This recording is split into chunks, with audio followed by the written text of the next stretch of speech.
배경지였죠. 그래요. 성갑도. 결정적인 사건, 오늘의 시크릿 코드의 비밀을 공개합니다.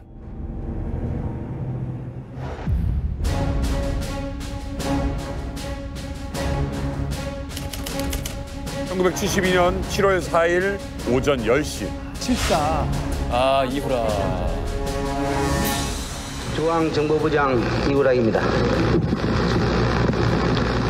실은 제가 지난 5월 초 박 대통령 가까이 뜻을 받들어 평양에 갔다 왔습니다.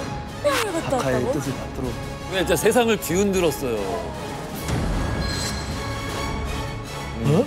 아, 대박이다. 중정부장이. 와, 청상아. 최근 평양과 서울에서 남북 관계를 개선하며 갈라진 조국을 통일하는 문제를 협의하기 위한 회담이 있었다. 우와, 3대 원칙이 여기서 나온 거야?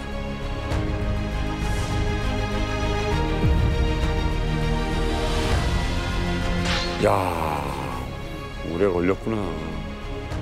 27.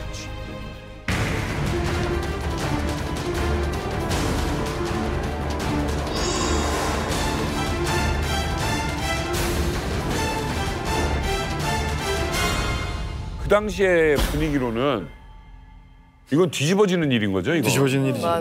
뒤집어지는 일이죠. 7.4 남북공동성명이죠. 이른바 남북공동 3원칙을 확립한 거고 아직까지도 그게 남북관계의 토대가 되고 있어요. 기본 토대죠. 엄청난 건데 왜 한국 쪽에서는 그 북한이라는 것은 수복하지 못한 땅이고 북한은 하나의 폭력 집단이에요, 그냥. 우리 영토를 갖다가 좀 불법 점령하고 있는 어떤 집단이고. 그다음에 이제 북한의 입장에서는 이 남조선은 미제의 식민지예요. 뭐 이런 거지. 해방시켜줘야 돼. 해방시켜줘야 된다. 맞아. 이렇게 돼 있는데 갑자기 평화 통일을 하겠다라는 거예요. 상대의 존재를 인정하겠다라는 거죠. 서로. 이것은 우리는 뭐 지금은 너무나 당연하게 생각을 하지만 당시로서는 굉장히 혁명적인 거거든요. 완전히 막 북한 막 이러다가 갑자기 남북 평화.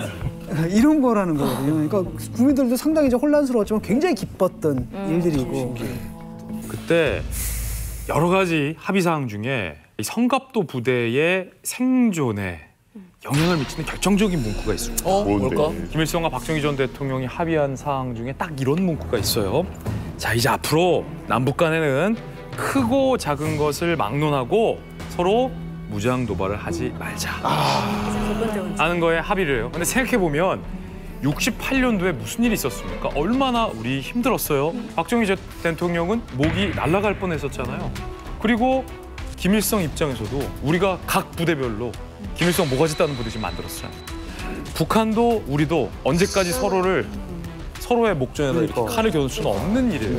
북한 김일성에게도 필요했고 박정희 정권에게도 필요했던 겁니다. 그래서 양 정부의 필요성에 따라서 합의가 된 거예요. 그러면 어떻게 됩니까? 성갑도 부대는 있을 이유가 없어지는 거죠. 어떻게? 자, 이때부터 이제 중정은 딜레마에 빠져요. 자, 이 성갑도 부대를 어떻게 할 것인가, 어떻게 처리할 것인가. 네. 일단은 놔둘까? 놔두면은 이미 앞전에 실미도 부대의 그런 또 케이스가 있었지 않습니까? 분명히 사고 칠 것 같은데 그렇다고 놔둘 수도 없어요. 그러면 해체를 할 것인가?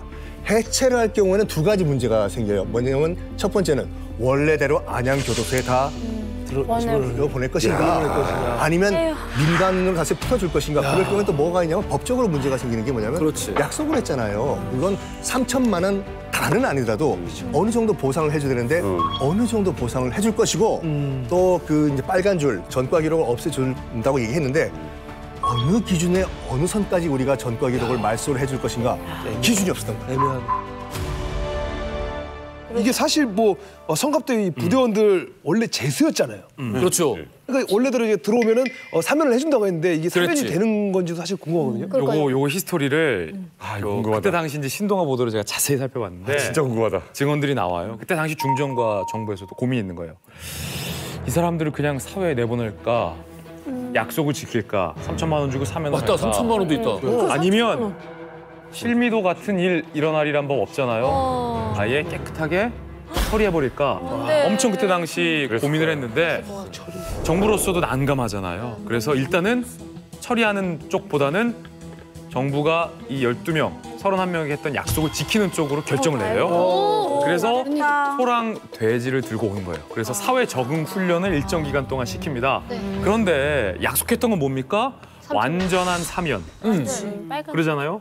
그래서 이분들이 일제히 성갑도에서 빠져나가는 게 아니라 순차적으로 3명, 4명, 7명씩 대통령령의 사명장을 들고서 인천으로 가게 돼요. 성갑도로 빠져나가게 되는데 결과적으로 말하면 이 종이장, 사면장은 사실 가짜였습니다. 가짜였습니다.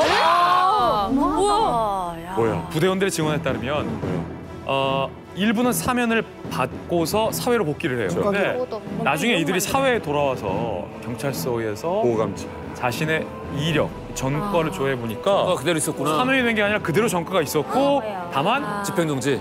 형을 다 산 걸로 형을 만기 목욕한 걸로 처리가 돼 있었던 거예요. 그나마 이 사람들은 괜찮아요. 괜찮다. 근데 어떡해. 결정적으로 정부가 주기로 했던 3천만 원은 지급되지 않았습니다. 왜냐하면 300이라도 안 갔으니까. 작전 성공 시에 3천만 원을 지급하겠다라는 조건을 달았기 때문에 부대원들은 그때 당시 3천만 원 받을 생각은 하지도 못했다고 그래. 그렇죠. 안 갔으니까. 그리고 그렇게 사면을 해줘도 더 깎아줄 수 없는 사람 2명 있었어요. 무기징역수 당시. 무기징역수들은 아무리 형을 깎아줘도 다 깎여지지가 않는 거예요. 그래서 이 2명은 다시 안양교도소로. 에요 진짜. 대신에 이 둘도 형을 다 깎여주고 최종적으로 76년에는 이 2명도 만기 출소를 하게 돼요. 그리고 그 뒤로 성갑도 부대에 대해서도 그때 당시 몰랐어요, 대한민국 사람들. 완전히 이대로라면 성갑도 부대는 역사 속에서 아예 사라질 뻔한 위기입니다. 그때 2004년 5월 신동아의 최초 특종 보도로 이 성갑도 부대의 존재가 온 그래? 대한민국의 실체가 드러납니다. 2004년 5월 4년 5월. 신동아 당시에 2004년 5월호를 제가 지금 들고 나왔고요. 보면은 제2의 실미도 성갑도 부대원 충격 증언. 내 손으로 무기수 공작원 목을 졸랐다. 그때 당시 우리가 지금까지 얘기했었던 모든 증언들이 2004년 5월호 비로소 2004년이 돼서야 성갑도 부대의 실체가 세상에 드러나게 된 거고 그때 보면은 제가 사진 한 장을 보여드릴게요. 이 사진. 뭔데? 훈련한 장면인가? 인천 철마산에 위치한 안가에서 성갑도 부대원들이 극비리에 해단식을 깎는 장면. 이들 대원 중 일부는 교도소로 되돌아갔다. 성갑도 부대원들의 비밀 해단식 사진까지 신동아가 입수를 해서 보도를 하게 됩니다. 해단식을 갖는 것도 자기들끼리 은밀하고 이 해단식 이후에 각서 쓰고 평생을 없는 사람처럼 살아왔던 거죠.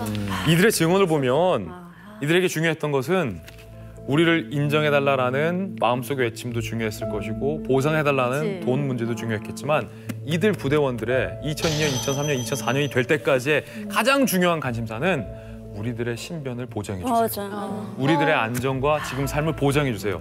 이 부대원들은 2002년, 2003년, 2004년이 되도록 아직도 무슨 꿈에 꾸냐면 김일성에게 쫓기는 꿈을 꾼다라고 해요. 내가 북파되어 실패하거나 성공했다 하더라도 북한에 의해 김일성에 의해 쫓기는 꿈 아니면 내가 밤에 쥐도쏘는 모르게 끌려가서 지금이라도 죽을 수 있다.